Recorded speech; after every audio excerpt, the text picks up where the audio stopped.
In the autumn of 1987, Sarah and Michael Chen disappeared without a trace on what should have been a simple weekend hiking trip through the Cascade Mountains. Their car was found parked at the trailhead, keys still in the ignition, their tent pitched perfectly at the designated campsite. But the couple themselves had vanished as if the mountain had swallowed them whole. For 36 years, their family searched. For 36 years, the forest kept its secrets.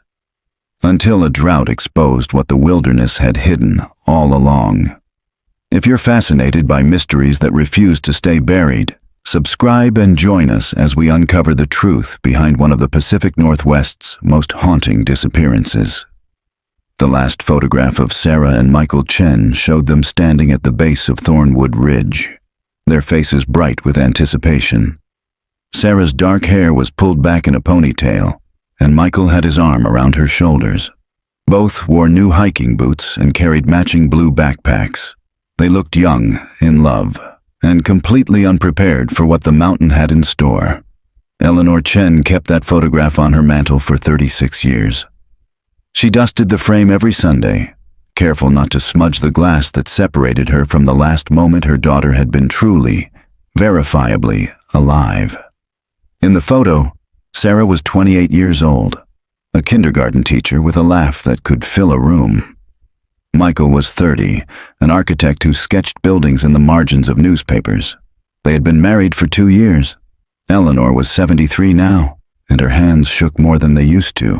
But every October, when the leaves turned the same golden color they had been that weekend in 1987, she would take out the search maps and trace the trails with her finger, following the same paths she had walked countless times in those first desperate months after the disappearance. The police had called it an accident, a tragic case of inexperienced hikers underestimating the terrain. The search teams had scoured 30 square miles of wilderness, found nothing, and eventually, quietly, given up. The case grew cold. Life moved on. Eleanor's husband passed away. Her son moved to California. The world forgot about Sarah and Michael Chen. But Eleanor never forgot, and the mountain never forgot either. Some secrets don't stay buried forever. Some truths wait in the dark, patient as stone, until the right moment comes to claw their way back into the light. The ranger's voice crackled through the phone with an urgency that made Eleanor's chest tighten. She pressed the receiver harder against her ear, her other hand gripping the kitchen counter for support. "Mrs. Chen, this is Ranger Thomas Whitmore from the Cascade District. I need you to sit down." Eleanor was already sitting. She had been sitting in the same chair, at the same table, drinking the same brand of tea she'd drunk for 3 decades. The morning light came through the window at the same angle it always did. "I'm sitting," she said, though her voice came out smaller than she intended. "We've found something at Thornwood Ridge. The drought this summer lowered the water level in several areas, and there's a ravine that's been exposed. A hiker reported seeing what looked like camping equipment wedged in the rocks about 40 feet down." Eleanor's hand began to shake. Tea sloshed over the rim of her cup and pooled on the table's surface, but she didn't move to wipe it up. "Camping equipment," she repeated. "Yes, ma'am. We've recovered a tent, 2 backpacks, and some personal items. The serial numbers on one of the backpacks match the description from the missing persons report filed in 1987. He paused, and Eleanor could hear wind in the background, the rustle of trees. "Mrs. Chen, one of the backpacks has a name tag. It says Sarah Chen." The kitchen tilted. Eleanor closed her eyes and counted to 5 the way her therapist had taught her decades ago. When she opened them, the room had steadied, but nothing else had. "I'm sending someone to pick you up," Ranger Whitmore continued. "Detective Maria Santos from the county sheriff's office will be there within the hour. She'll bring you up to the site if you feel up to it." "I'll be ready," Eleanor said. After she hung up, she sat very still. The tea grew cold. The sunlight shifted across the floor. Somewhere in the house, a clock ticked away seconds that suddenly felt heavy with meaning. She thought about all the years she had prayed for this moment, for any sign, any answer. She thought about all the ways she had imagined it would feel. She had not imagined this hollow sensation in her chest, as if her heart had become a cave where sound echoed but nothing lived. Eleanor rose slowly and walked to the mantel. She picked up the photograph of Sarah and Michael, studied their smiling faces through the glass that had grown slightly cloudy with age. "I'm coming," she whispered to her daughter's image. "I'm finally coming."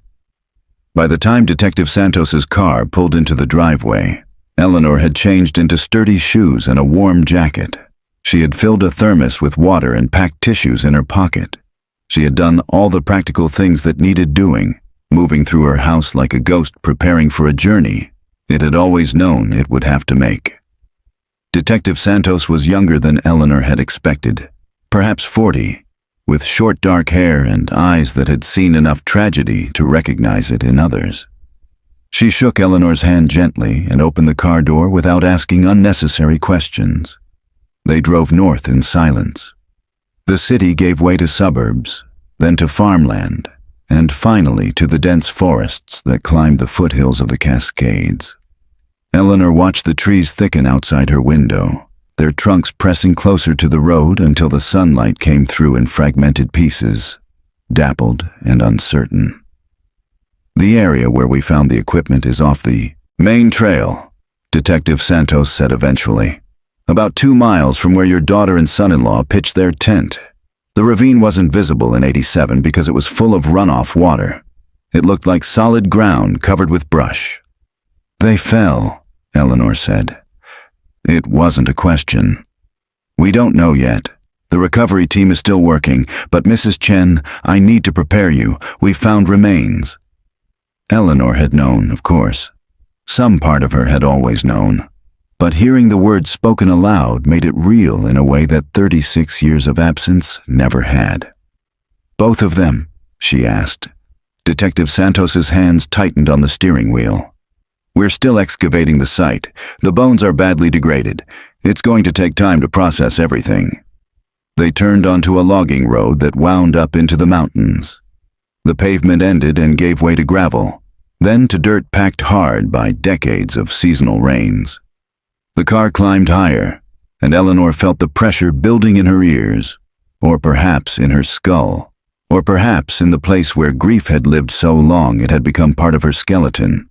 When they finally stopped, there were 3 other vehicles already parked in a small clearing. A trail marker pointed toward Thornwood Ridge. Eleanor remembered this place. She had stood in this exact spot in November of 1987, calling her daughter's name until her voice gave out. Ranger Whitmore was waiting at the trailhead, a tall man with weathered skin and kind eyes. He nodded to Detective Santos and turned to Eleanor with an expression that held both sympathy and something else. Something Eleanor couldn't quite identify. "Mrs. Chen," he said, "thank you for coming. I know this isn't easy." "Show me," Eleanor replied. The path to the ravine was steep and narrow, carved through Douglas firs that rose like cathedral pillars into the gray October sky. Eleanor's legs remembered this terrain even after all these years, the way her feet found purchase on the uneven ground, the rhythm of breath and step that hiking required. Detective Santos walked ahead of her, and Ranger Whitmore followed behind, close enough to catch her if she stumbled, but far enough back to grant her dignity. 20 minutes into the hike, the trail opened onto a rocky outcropping. Below, Eleanor could see the ravine, a gash in the earth about 15 feet wide and impossibly deep.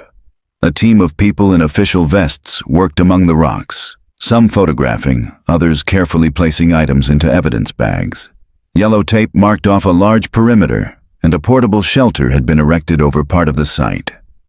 "We'll need to go down carefully," Ranger Whitmore said. "There's a rope system set up." Eleanor approached the edge and looked down. The ravine walls were nearly vertical, composed of dark stone slick with moisture despite the drought. At the bottom, perhaps 50 feet below, she could see the camping equipment spread out on the rocks like pieces of a broken puzzle. A blue backpack, faded to almost gray. The remnants of a tent, shredded by time and weather. And there, partially covered by a tarp, something that made her breath catch. Bones, pale against the dark rock. Detective Santos touched her arm gently. "Mrs. Chen, you don't have to go down there. We can bring items up for you to identify." But Eleanor was already reaching for the rope. Her hands, which had shaken in her kitchen that morning, were steady now. She had waited 36 years for this. She would not wait any longer. The descent was slow and careful. Eleanor focused on the placement of each foot, the grip of each hand, the way the rope bit into her palms through her gloves. She did not look down until her feet touched the bottom and someone was there to steady her. The ravine smelled of damp earth and decay, a green, ancient smell that spoke of things returning to the soil. The air was cooler down here, trapped between the stone walls where sunlight rarely reached.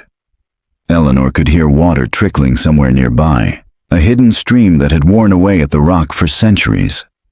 A woman in a forensics vest approached, her face professional but not unkind.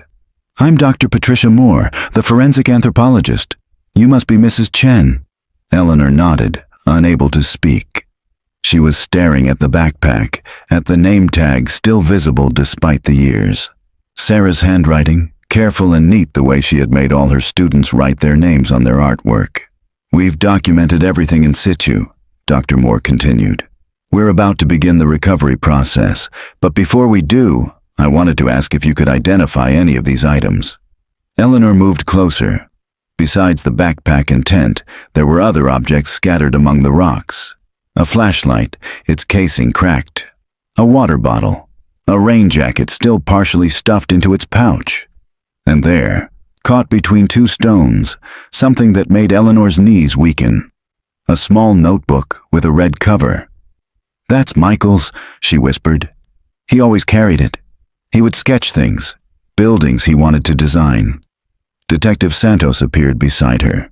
"Mrs. Chen, did your daughter or son-in-law have any enemies? Anyone who might have wanted to harm them?"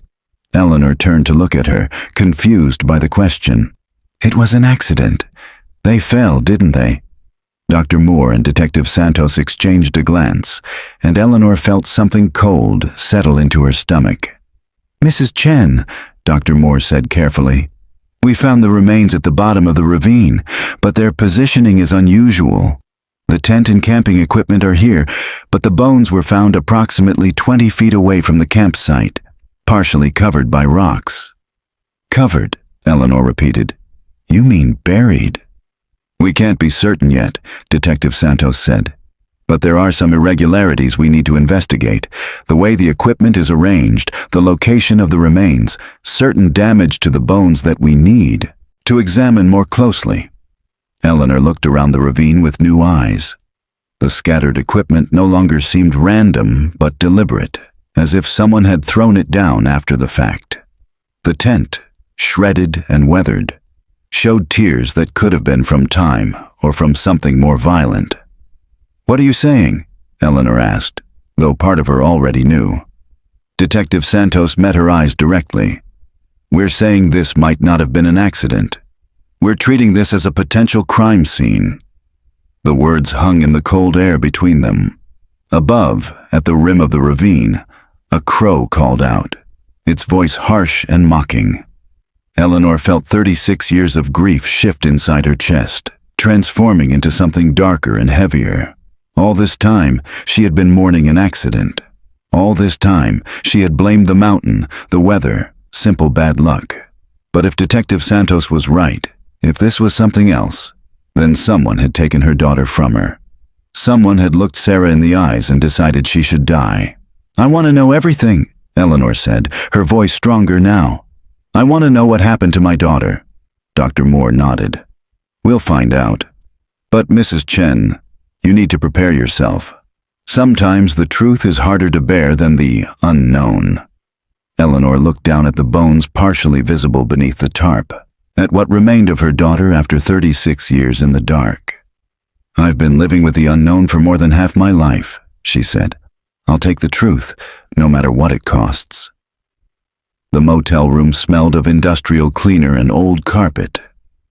Eleanor sat on the edge of the bed, still wearing her jacket, staring at the evidence bag Detective Santos had allowed her to take. Inside was Michael's red notebook, sealed in plastic but visible enough that she could see the water-stained cover, the warped pages. They had spent 6 hours at the ravine. Dr. Moore's team had photographed every inch of the site, carefully mapped the location of each item, each bone fragment. Eleanor had watched them work with a strange detachment, as if she were observing someone else's tragedy from a great distance. It was only now, alone in this room that looked like every cheap motel room in America, that the reality began to sink through her skin and settle into her bones. Detective Santos had driven her here instead of back home. "We'll need you nearby for the next few days," she'd explained. "There will be more questions. The investigation is just beginning." Eleanor turned the evidence bag over in her hands. Through the plastic, she could see Michael's handwriting on the pages, the careful architectural sketches he'd loved to make. She remembered him sitting at their dinner table, drawing while Sarah corrected spelling tests, the two of them comfortable in their silence. A knock at the door startled her. When she opened it, Detective Santos stood in the hallway with 2 cups of coffee and a manila folder tucked under her arm. "May I come in?" Eleanor stepped aside. The detective set the coffee on the small table by the window and sat in one of the chairs. Eleanor took the other, leaving the bed untouched. Something about lying down felt like surrender. "We've completed the preliminary examination," Detective Santos began. "Dr. Moore wanted me to share some initial findings with you before we go any further." She paused, choosing her words carefully. "Mrs. Chen, both your daughter and son-in-law died from blunt force trauma to the skull. The fracture patterns are consistent with being struck by a heavy object, not from a fall." Eleanor's coffee cup stopped halfway to her mouth. Struck. "The damage to the bones shows directionality. Someone hit them from behind, multiple times." Detective Santos opened the folder and removed several photographs, but she didn't show them to Eleanor yet. "There's more. We found rope fibers embedded in the soil near the remains. The bodies were bound before they were placed in the ravine." The room tilted slightly. Eleanor set her coffee down before she could spill it. "Placed? You mean they were killed somewhere else and moved?" "That's our working theory. The camping equipment appears to have been thrown down after, to stage the scene, make it look like they'd fallen or gotten lost." Detective Santos finally slid one photograph across the table. It showed the ravine from above, with markers indicating where each item had been found. "Notice how scattered everything is. It's not the pattern you'd see from an actual fall. It's too spread out, too deliberate." Eleanor studied the image. Even to her untrained eye, something looked wrong. The tent was on one side of the ravine, the backpacks on the other. The bodies had been found in the center, partially covered by loose rocks that Dr. Moore believed had been placed by hand. "Why would someone do this?" Eleanor asked. Sarah and Michael were good people. They didn't have enemies. Michael's business was successful. Sarah's students loved her. They were just ordinary people living ordinary lives. Detective Santos pulled out another photograph, this one showing Michael's red notebook open to a particular page. "We're going to need to dry out and preserve the notebook properly, but we were able to examine some of the pages. Most of it is architectural sketches, like you said, but there are entries from the weekend they disappeared. Michael was keeping notes about the trip." Eleanor leaned forward. Through the photograph, she could see Michael's handwriting, blurred by water damage, but still partially legible. "The last entry was made on Saturday evening," Detective Santos continued. "He wrote about setting up camp, about Sarah making dinner over the portable stove. And then he wrote something that concerns us." She pointed to a line near the bottom of the page. "He mentions meeting another hiker on the trail that afternoon, someone who offered to show them a shortcut to a better viewpoint." Eleanor's skin prickled. "Did he describe this person?" "Only that he seemed friendly and knowledgeable about the area. Michael notes that the man said he was a local, that he'd been hiking these mountains for years." Detective Santos closed the folder. "Mrs. Chen, in 1987, were you aware of your daughter or son-in-law having any unusual interactions in the weeks before the trip? Strange phone calls, someone following them, anything that seemed off?" Eleanor searched her memory, reaching back through 36 years to those last normal days before the world broke apart. She remembered Sarah calling from school, excited about the upcoming trip. She remembered Michael stopping by to borrow her father's camping lantern. She remembered waving goodbye to them as they loaded the car, Sarah laughing at something Michael said. But there was something else, something she'd forgotten until this moment. Sarah called me 2 days before the trip, Eleanor said slowly. She said something strange had happened at school. One of the parents had asked her detailed questions about where they were going hiking, what trails they planned to take. She thought it was odd because this parent had never shown much interest in talking to her before. Detective Santos pulled out a notepad. "Do you remember the name?" Eleanor closed her eyes, trying to pull the detail from the fog of decades. "Sarah mentioned it, but I can't... Wait. She said it was David someone. She joked that he was suddenly being friendly, asking if the trails were safe, if they'd be camping alone or if there would be other hikers around." "David someone," Detective Santos repeated, writing. "Did Sarah mention this parent's last name, or which student was his child?" "No. I told her he was probably just making conversation, being polite." Eleanor's voice cracked. "I told her not to worry about it." The detective reached across the table and touched Eleanor's hand briefly. "You couldn't have known. Nobody could have predicted this." But Eleanor was no longer listening. She was remembering Sarah's voice on the phone, the slight uncertainty in it when she'd said, "It just felt weird, Mom. The way he was asking, like he wanted to know we'd be alone out there." And Eleanor had dismissed it, had told her daughter she was overthinking things, that parents asked teachers questions all the time. "I need you to think carefully," Detective Santos said. "Is there anything else from that time? Any other detail, no matter how small?" Eleanor pressed her fingers against her temples. The motel room felt too small, the air too thick. After they disappeared, the police interviewed everyone, family, friends, people from their jobs.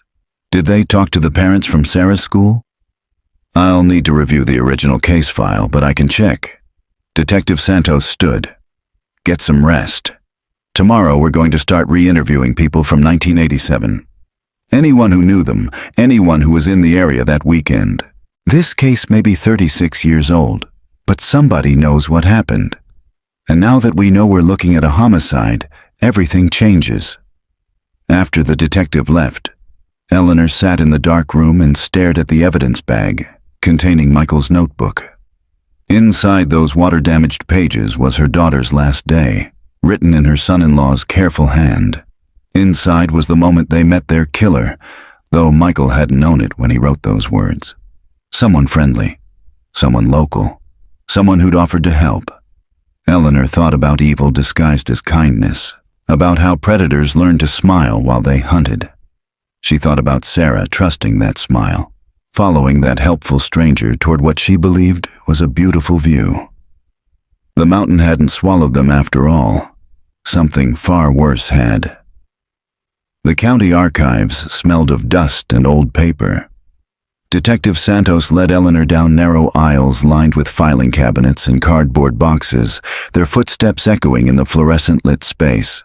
A clerk had pulled the original case file from 1987, and it now sat on a metal table in a small research room, the folder thick with reports and photographs that had once represented hope, then despair, then abandonment. Eleanor hadn't slept. She'd spent the night in that motel room staring at the ceiling, watching the headlights of passing cars sweep across the walls, thinking about Sarah's last phone call and the parent who'd asked too many questions. Detective Santos opened the file carefully, the old paper crackling. The lead investigator in 1987 was Detective Frank Mercer. He retired in 2003 and passed away in 2018, but his notes are thorough. She began laying out documents across the table. They interviewed 73 people, family members, colleagues, friends, other hikers who were in the area that weekend. Eleanor leaned over the table, scanning the witness statements. She recognized many of the names. Her own statement was there, along with her late husband's, Sarah's principal, Michael's business partner, the couple who'd camped 2 sites over from Sarah and Michael, who'd told police they'd seen the young couple eating breakfast Saturday morning but hadn't seen them after that. Here, Detective Santos said, pulling out a specific section. Interviews with parents from Meadowbrook Elementary, where Sarah taught. There are 12 statements total. She spread them out. None of them are from anyone named David. Eleanor frowned.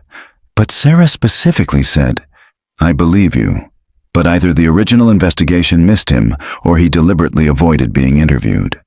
Detective Santos picked up another document. Look at this. The couple from the neighboring campsite, Tom and Linda Vickers. They mentioned seeing Sarah and Michael talking to another hiker Saturday afternoon. The description is vague. Male, average height, wearing a green jacket. They didn't think much of it at the time because hikers talk to each other all the time on the trails. Did they describe his face? No, they were too far away, and he was wearing a hat. Detective Santos pulled out a map marked with the search grid from 1987. The Vickers said they saw Sarah and Michael heading east on the trail with this man around 2 in the afternoon. That was the last confirmed sighting of them alive. Eleanor traced the trail line on the map with her finger. East would have taken them away from the main path, toward the more remote areas of the forest, toward the ravine where their bodies had been hidden. What time did the Vickers report them missing? Eleanor asked. They didn't. The Vickers packed up and left Sunday morning, as planned. They assumed Sarah and Michael had done the same. Detective Santos flipped to another report. You reported them missing on Monday evening when they didn't come home and didn't call. By the time the search started Tuesday morning, almost 48 hours had passed since they were last seen. 48 hours for a killer to cover his tracks, to hide the bodies, to scatter the evidence and disappear back into his normal life. A staff member entered the room pushing a cart with 3 additional boxes. These are the supplementary materials, she said.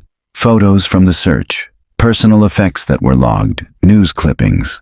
After she left, Eleanor and Detective Santos began sorting through the contents. There were photographs of the search teams combing through the forest, of the campsite that had been found intact but empty, of Sarah and Michael's car still parked at the trailhead. There were evidence bags containing items from their tent, a camping stove, Sarah's extra jacket, the book she'd been reading. Eleanor picked up a photograph of Sarah's classroom, taken by the police during their investigation. 20 small desks arranged in neat rows, alphabet posters on the walls, student artwork displayed on a bulletin board, Sarah's desk in the corner with a mug full of pens and a framed photo of Michael.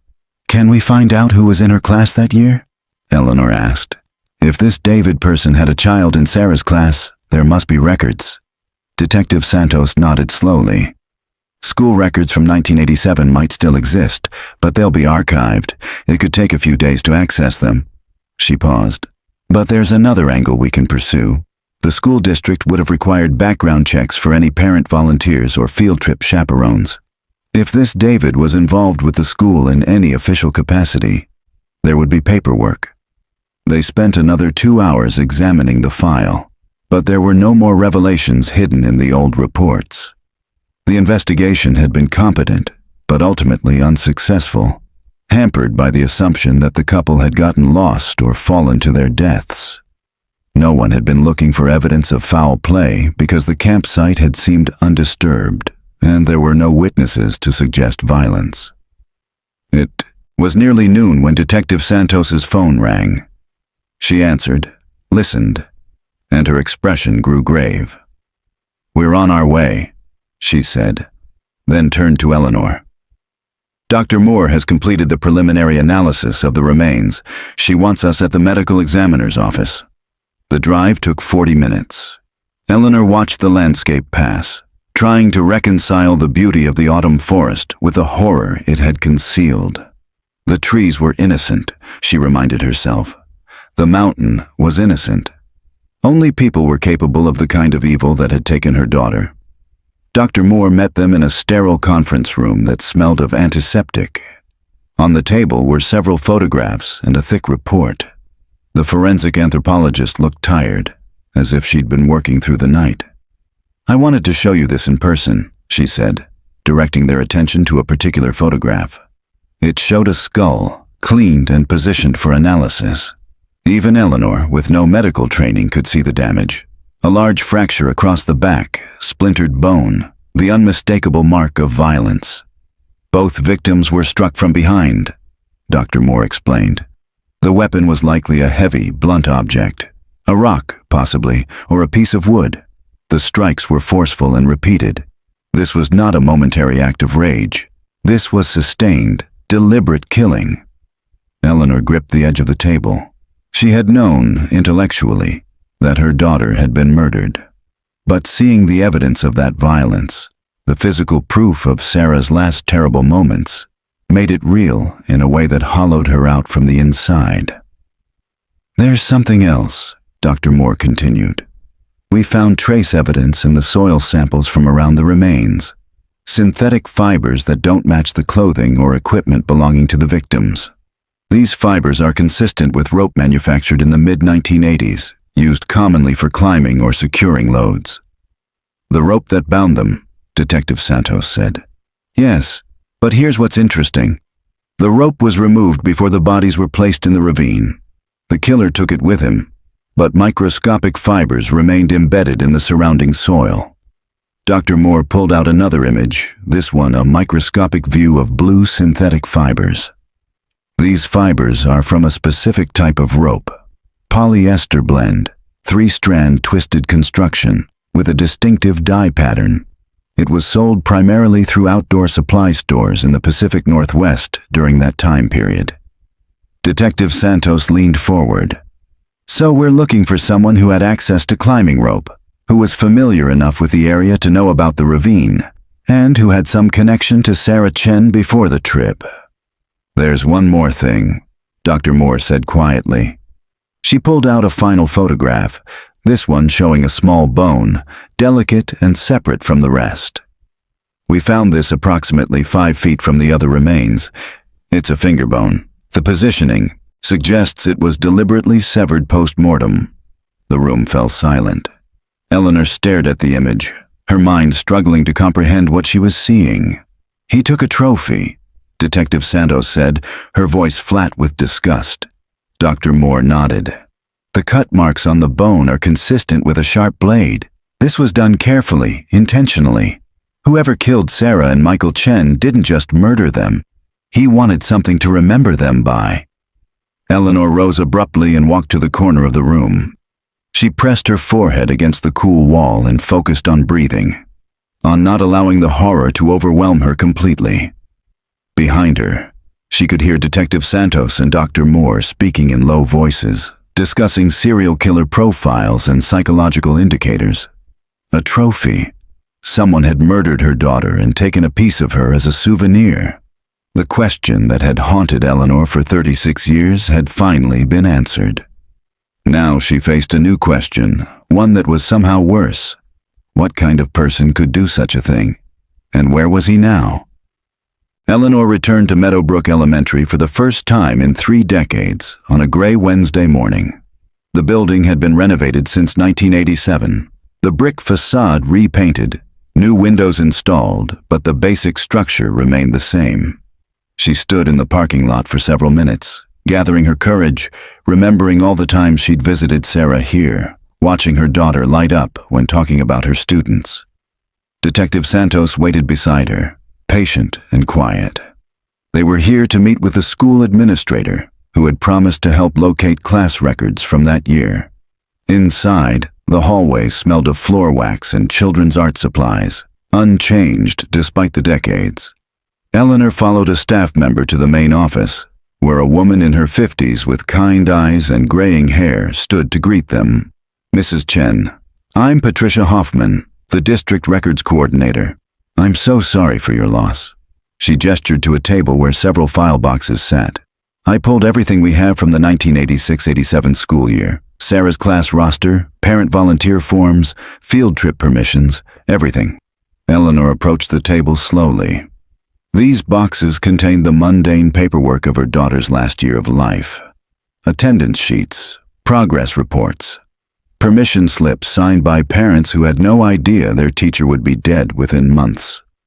Detective Santos began examining the class roster. 22 students, their names listed with parent contact information. She ran her finger down the list, checking each father's first name. "I see 3 Davids here," she said.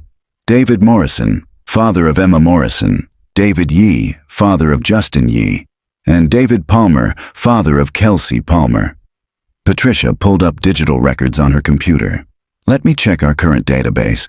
These families might have had other children go through the district." She typed for several minutes, her expression growing more focused. David Morrison's family moved to Oregon in 1989. David Yee passed away in 2004.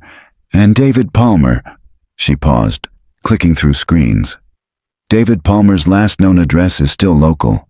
His daughter Kelsey graduated from here in 1999. Eleanor felt her pulse quicken. "Do you have any notes about his involvement with the school?" Patricia printed several documents. He volunteered for the Fall Festival in September 1986 and chaperoned one field trip in October to the Science Museum. She looked up. The field trip was on October 9th, 1987, 3 days before your daughter disappeared. Detective Santos pulled out her notepad. "Do you have a photo from that field trip?" Patricia searched through the boxes and withdrew a manila envelope containing photographs. She spread them across the table. Children posed in front of museum exhibits, their faces bright with curiosity. Sarah stood among them, smiling. And there, in the background of one photo, was a man. Tall, thin build, dark hair, wearing a green jacket. Eleanor's breath caught. "That's the jacket."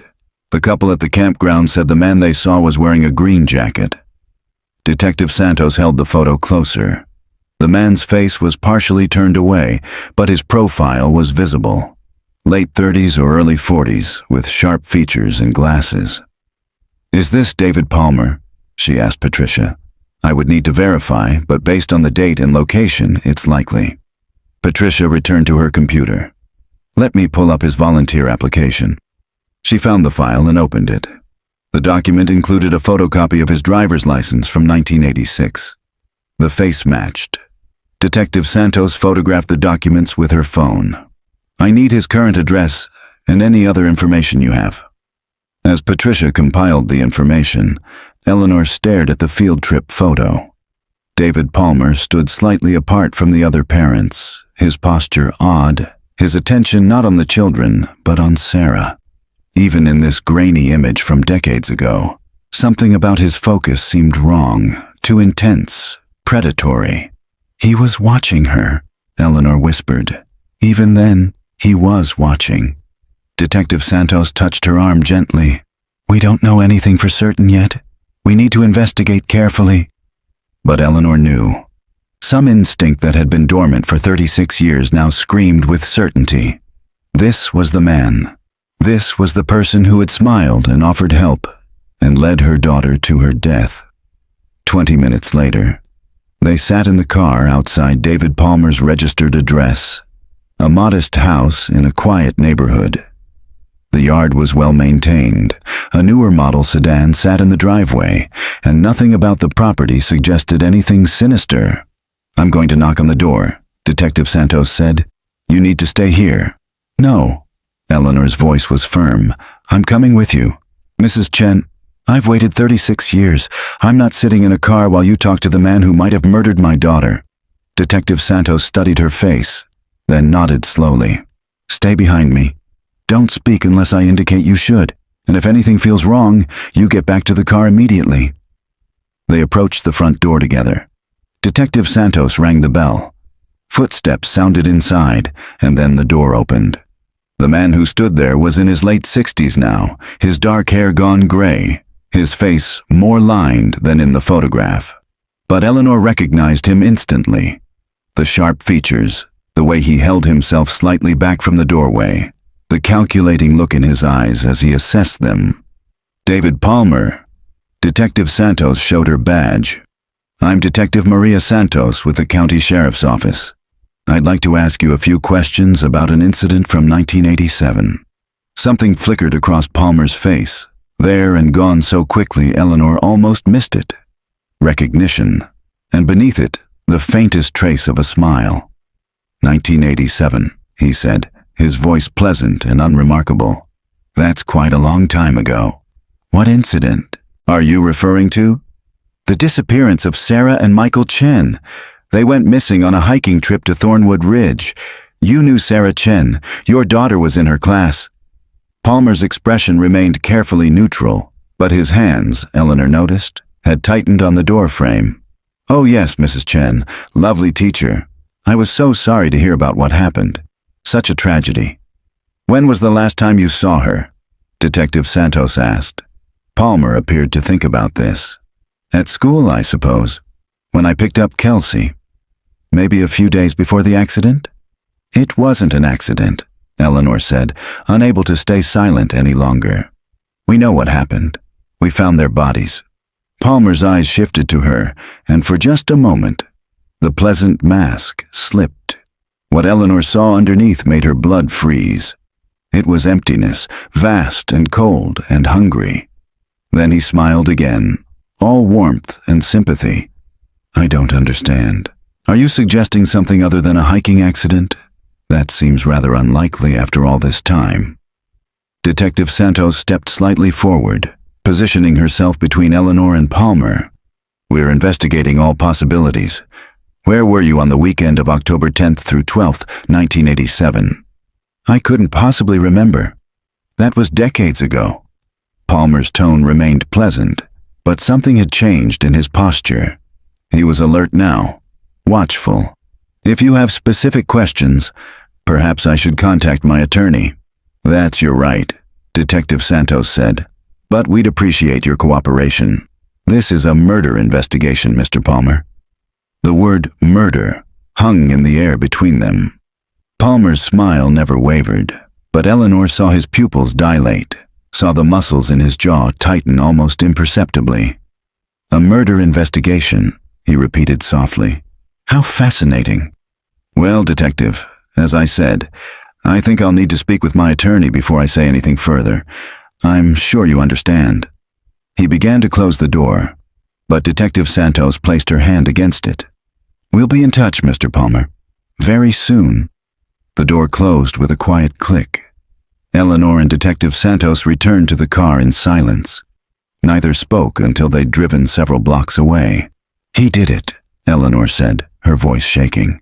You saw his face. He did it.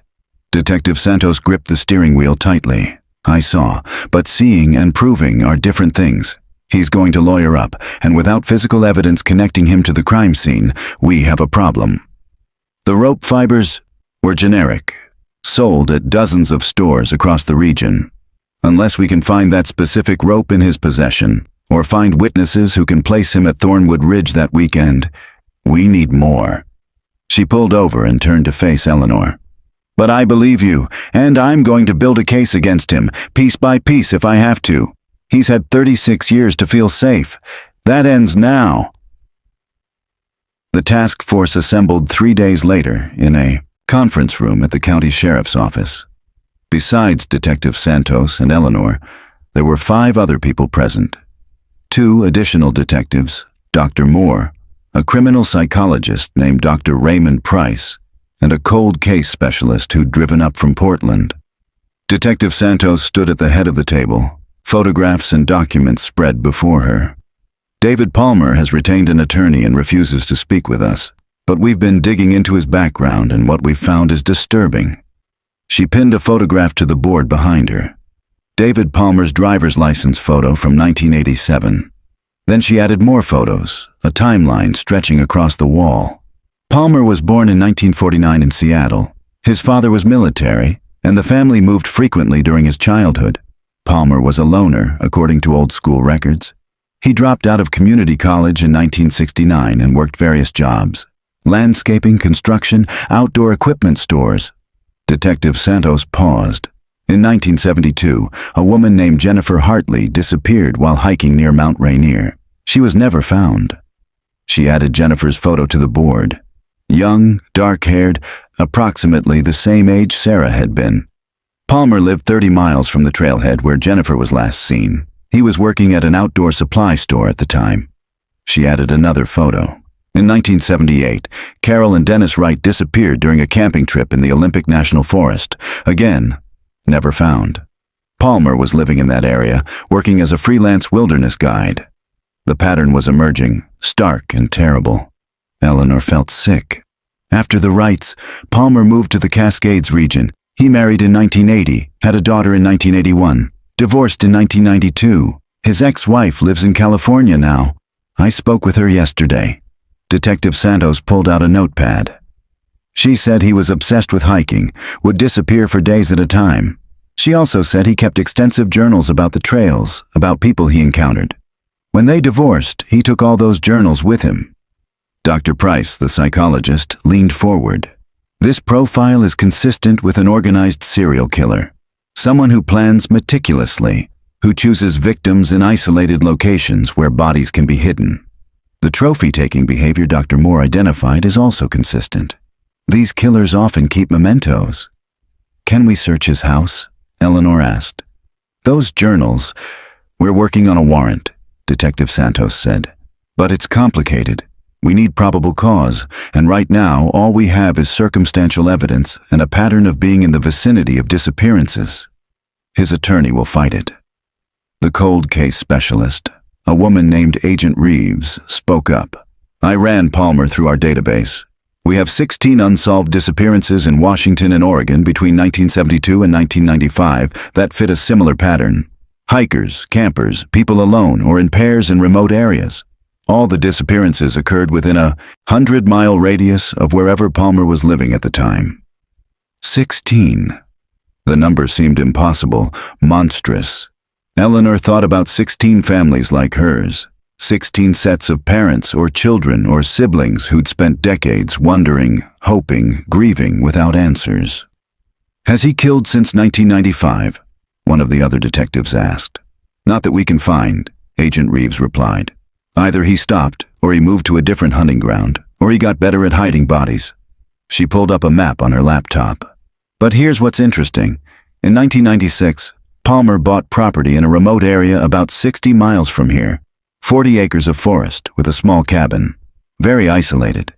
Detective Santos added the property location to her map. We're getting satellite imagery now. If he buried bodies on his own property, we could have a mass grave site. Dr. Moore finished quietly. The room fell silent. Eleanor stared at the wall of photographs, at Sarah's face among them, at the other victims who might have fallen to the same predator. How many people had smiled at David Palmer, had accepted his offer of help, had followed him into the wilderness believing he was kind? I want to go to the property, Eleanor said. Everyone turned to look at her. Mrs. Chen, that's not possible. Detective Santos began. Once we get the warrant, how long will that take? Weeks? Months? Eleanor's voice was steady despite the emotion threatening to break through. Meanwhile, he knows you're investigating. He could be destroying evidence right now. If we contaminate a potential crime scene, we lose everything, Agent Reeves said gently. I understand your frustration, but we have to do this right. Eleanor understood the logic. But logic seemed irrelevant in the face of what she'd learned. Somewhere on that 40-acre property might be the answers 16 families had been seeking. Somewhere in that cabin might be journals describing what Palmer had done, trophies taken from people who'd trusted him. Dr. Price cleared his throat. There might be another approach. Palmer's psychological profile suggests narcissism combined with antisocial personality disorder. These individuals often believe they're smarter than law enforcement. They enjoy the game, the challenge. You want someone to talk to him, Detective Santos said. Try to get him to confess. Not confess necessarily, but to engage. Someone he perceives as worthy of his attention. Dr. Price turned to Eleanor. Mrs. Chen, he knows who you are. You confronted him at his door. To his mind, you're part of his story now. He might be willing to speak with you to prove his superiority. Eleanor's heart hammered. You want me to wear a wire? It's risky, Detective Santos said immediately. If he suspects anything, I'll do it, Eleanor interrupted. Whatever it takes. They spent the next hour planning. Dr. Price coached Eleanor on what to say, how to appeal to Palmer's ego without arousing suspicion. The goal wasn't to get a confession, but to get him talking about the mountains, about Sarah, about hiking. Any detail he revealed could help them build their case. As the meeting broke up, Detective Santos pulled Eleanor aside. "Are you sure about this? Palmer is dangerous. Even in a public place, even with surveillance, there's risk." Eleanor thought about Sarah's last moments, about her daughter following Palmer into the forest, trusting him until it was too late to run. "I'm sure," she said. That evening, Eleanor sat in her motel room and practiced the script Dr. Price had given her. She stood before the mirror and spoke the words, trying to sound convincing, trying to channel 36 years of grief into something Palmer would find interesting rather than threatening. "Mr. Palmer, I need to understand what happened to my daughter. The police think it was murder, but I can't accept that without knowing why. You were the last person who saw her at school. You knew her. Please, help me understand." The words felt like ash in her mouth, but she repeated them until they sounded natural. She was asking a killer for help understanding murder. She was appealing to the humanity of someone who'd taken trophies from corpses. But if it brought Sarah justice, if it stopped Palmer from ever hurting anyone else, Eleanor would swallow every shred of her dignity and pride. Her phone rang. Detective Santos. "We got the warrant for Palmer's house. We're executing it tomorrow morning at 6 a.m. But Mrs. Chen, I need you to prepare yourself. If we find what I think we're going to find—" She trailed off. "I know," Eleanor said. "I'm ready." But as she lay in bed that night, staring at the ceiling, Eleanor wondered if anyone could truly be ready to see proof of such evil. Somewhere in David Palmer's house might be her daughter's finger bone, kept for 36 years like a souvenir. Somewhere might be journals describing Sarah's death in Palmer's own words. Tomorrow would bring answers. Eleanor just wasn't sure she could survive knowing them. Dawn broke cold and gray over David Palmer's house.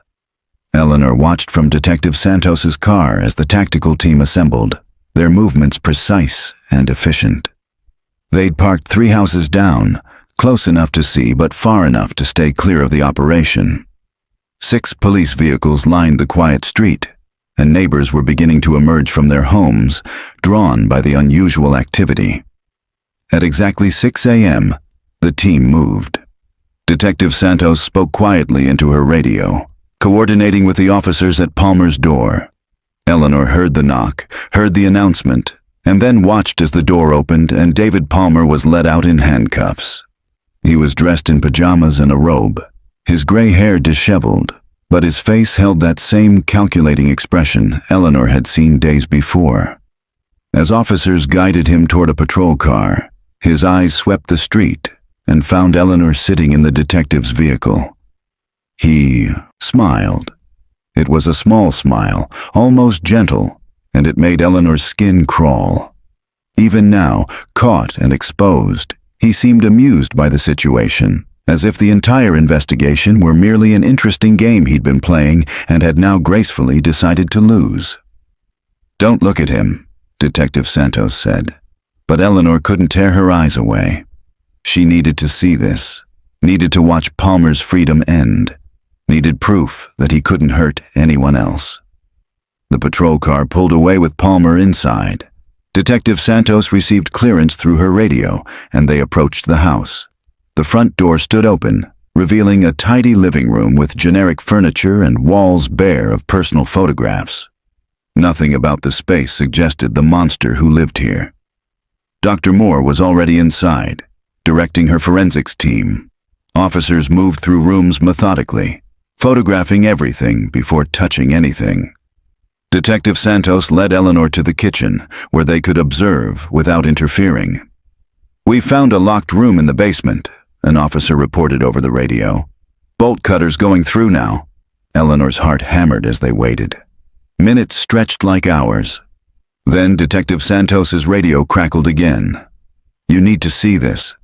They descended narrow wooden stairs into a finished basement. Most of it was ordinary. A TV, a couch, storage boxes along one wall. But at the far end was a heavy door, now hanging open, a broken padlock on the floor beside it. Dr. Moore stood in the doorway, her face pale. "Mrs. Chen, you shouldn't come in here." But Eleanor pushed forward. She'd come this far. She would see it through. The room beyond was perhaps 10 feet square, windowless, lit by a single overhead bulb. The walls were covered with maps, dozens of them, showing hiking trails throughout the Pacific Northwest. Locations were marked with small colored pins, red, blue, green, each color apparently signifying something different. But it was the shelves that made Eleanor's knees weaken. They lined 3 walls, and on them sat glass jars, each labeled with a date and location. Inside the jars were small bones, fingertips, rings, locks of hair. Trophies from victims, preserved carefully, catalogued methodically. Detective Santos caught Eleanor before she fell. "Get her outside," she ordered an officer. But Eleanor shook her head. "No, I need to find Sarah." Dr. Moore approached carefully, understanding in her eyes. She scanned the shelves and picked up a jar labeled October 1987, Thornwood Ridge. Inside was a small bone and a delicate silver ring with a blue stone. Eleanor recognized the ring immediately. She'd given it to Sarah for her 21st birthday. "That's hers," she whispered. The room suddenly felt airless. Eleanor counted the jars quickly, 38 of them stretching across the shelves. 38 victims over decades. 38 people who'd been reduced to specimens in a killer's collection. A detective called from another corner of the room. He'd found journals, stacks of them, each one filled with Palmer's careful handwriting. Dates, descriptions, detailed accounts of how he'd selected victims, how he'd gained their trust, how he'd killed them. "We have him," Detective Santos said quietly. "Physical evidence, documented confessions, everything we need." But Eleanor felt no triumph, no satisfaction. She looked at the jars, at the maps with their colored pins marking hunting grounds, at the journals that contained horrors she would never read. This room represented decades of evil that had operated undetected while people like her waited and grieved and hoped for answers that seemed impossible. Over the following hours, the forensics team cataloged everything. Each jar was photographed, each journal page scanned, each pin on each map documented. Detective Santos made calls to police departments across the region, coordinating with agencies that had unsolved cases matching Palmer's trophies. By afternoon, families were being notified, parents who thought they'd never know what happened to their children, siblings who'd spent lifetimes wondering. 38 families would finally have answers, though those answers would bring their own kind of agony. Eleanor sat in the backyard while the investigation continued inside. The space was neat and ordinary, with a small garden and a bird feeder. Nothing suggested that a serial killer had lived here, had tended these plants and filled this feeder while keeping human bones in his basement. Agent Reeves joined her, sitting on the grass beside Eleanor's chair. "We're organizing a search of his property in the mountains, the one he bought in 1996. Ground-penetrating radar suggests there are multiple burial sites." Eleanor nodded numbly. More victims, then. People who hadn't even made it onto Palmer's trophy shelf. "Mrs. Chen," Agent Reeves continued gently, "what you did, bringing this case back to life after 36 years, it gave all these other families something they'd lost. Hope, closure, justice." "I just wanted to find my daughter," Eleanor said. "You found a lot more than that. You found the truth." As evening approached, Detective Santos drove Eleanor back to her motel. The radio was full of news about the arrest, about the horror discovered in Palmer's basement. By tomorrow, it would be national news. The case would consume the media, and Eleanor would be asked to speak, to share her story, to become the face of the victims' families. But tonight, she sat in her room and held the evidence bag containing Sarah's ring. The silver had tarnished, and the blue stone was clouded, but it was still recognizable as the gift she'd given her daughter so many years ago. Sarah had been wearing this ring when she died.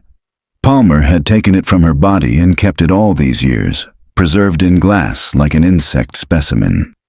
Eleanor thought about evil's many faces. Palmer had seemed so ordinary, so helpful, so kind. He'd volunteered at schools and smiled at children and offered assistance to strangers. And beneath it all had been something vast and cold and hungry, something that had consumed 38 lives before finally being stopped. The mountain had kept its secrets for 36 years, but in the end, the truth had emerged from the dark, dragged into light by persistence and luck and the determination of one mother who refused to forget. Eleanor set the evidence bag aside and pulled out her phone. She had calls to make, to her son in California, to Sarah's old friends, to the people who'd loved her daughter and deserved to know that justice had finally come. Tomorrow there would be a trial to prepare for, victim impact statements to write, media interviews to navigate. Tomorrow the hard work of healing would begin. But tonight, Eleanor simply sat with her grief and her relief and her exhaustion. And she whispered to her daughter across the years, "I found you, sweetheart. I finally found you. You can rest now." 2 years later, Eleanor stood at the base of Thornwood Ridge on a clear October morning. The forest was ablaze with autumn color, gold and crimson and deep orange, the same colors that had painted these mountains the day Sarah and Michael disappeared 38 years ago. The trial had concluded 6 months earlier. David Palmer had been convicted on 38 counts of murder and sentenced to life without possibility of parole. He sat in a maximum security prison now, his hunting days over, his trophies cataloged as evidence in a storage facility where they would remain until legal proceedings finally concluded. Eleanor had testified, had read her victim impact statement in a courtroom packed with other families who'd lost loved ones to Palmer's decades-long killing spree. She'd looked him in the eye as she spoke, and he'd watched her with that same calculating expression, as if even then he was studying her, cataloging her grief for some internal collection. But she'd also seen something else in that courtroom. She'd seen families reunited with remains of their loved ones after decades of uncertainty. She'd seen closure, however painful, replace the torture of not knowing. She'd seen justice, imperfect but real, finally served. The property search had revealed 9 more burial sites, victims whose disappearances had never been reported or had been attributed to accidents. Palmer's journals had helped identify most of them, his meticulous record-keeping providing the evidence needed to bring them home. Sarah and Michael's remains had been released after the trial, and Eleanor had buried them together in the cemetery where her husband rested. The service had been small, intimate, attended by people who'd loved them and never forgotten. Eleanor had placed the blue-stoned ring in Sarah's casket, returning it to her daughter after all these years. Now Eleanor stood on the trail where Sarah had taken her last hike, and she carried a small brass plaque in her hands. The Park Service had given her permission to install it at the trailhead, a memorial not just for Sarah and Michael, but for all of Palmer's victims who'd been taken in these mountains. Detective Santos was with her, along with Dr. Moore and several other families. They'd organized this ceremony together, a way of reclaiming the wilderness from the darkness that had tainted it. Eleanor knelt and set the plaque at the base of a large Douglas fir. It read, "In memory of those who came to these mountains seeking beauty and found tragedy instead.